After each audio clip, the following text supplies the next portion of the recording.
अभी देख सकते हैं जो वही परिवार है गोसाई भूमि का। अभी हम आए हैं और हमारे कुछ टीम भी पहुंचे हैं। यही घर है और देखिए कैसी हालत में रहता है।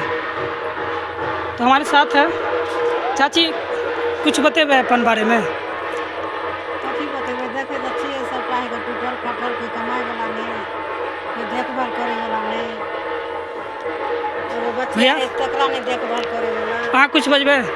हाँ देखियो हिनकर घर के तो बहुत स्थिति ज़्यादा खराब है और हमर सबके संतोष सर छे और आयल छे हिनकर गाँव में आई पूजो छे सलेश बाबा के, तो होते उनका बोले नहीं सुनले और ताकि हिनकर घर बन जाए। और अभी बात भेल हन हमर सर से ताकि हिनकर 2 रूम के कम से कम रूम बन जाए ताकि रहे के दिक्कत नहीं हो कभी।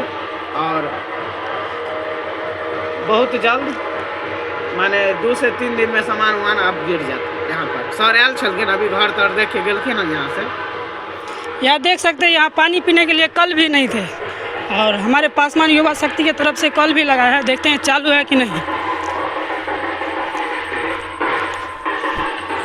पानी दे रहा है। देखिए यही घर है और इसी में गुजर करते हैं, बरसात में ठंडी में जहाँ भी जितना भी दिक्कत हो वही घर में करते हैं। माल से लेकर सब चीज़ चाहिए तो खेती बाड़ी नहीं करे छी। देख सकते हैं ये सबटा घर है, यही में रहता है, यही में खाता है पीता है, सबटा यही करता है।